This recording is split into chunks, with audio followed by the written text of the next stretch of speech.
Gente, hoje a gente veio mostrar o bosque pra Berê e pro Cadu. Tem um parquinho, é muito legal.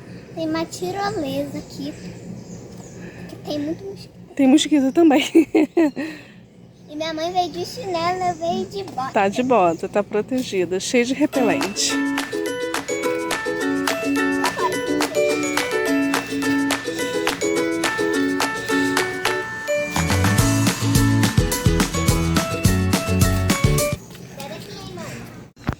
Gente, eu tô aqui no bosque. Estamos no bosque.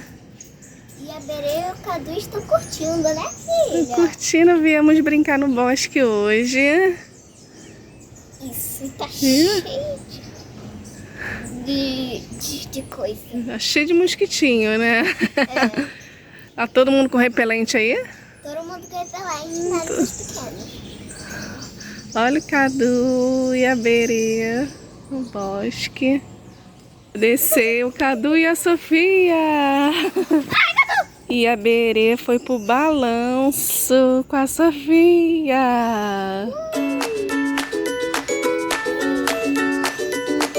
Berê tem um balanço lá no outro parquinho que a gente tem dois.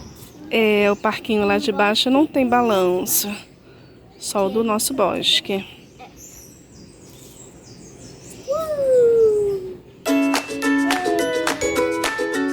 A Berê.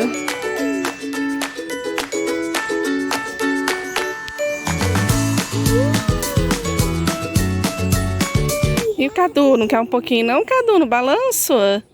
Vamos ver se o Cadu quer ir? Cadu no balanço agora com a Sofia.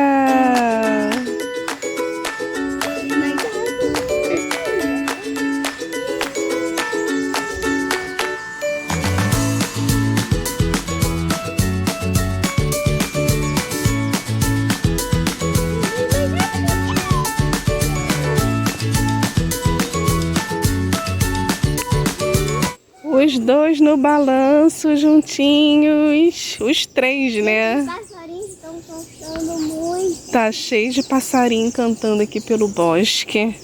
Cheio. E também tá cheio de mosquito. Também tem mosquito. Tem mosquito e tem passarinho. É. Gente, nós já se divertimos muito, brincamos muito, cansamos muito.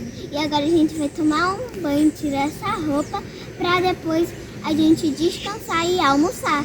Tchau, gente. Tchau. Tchau!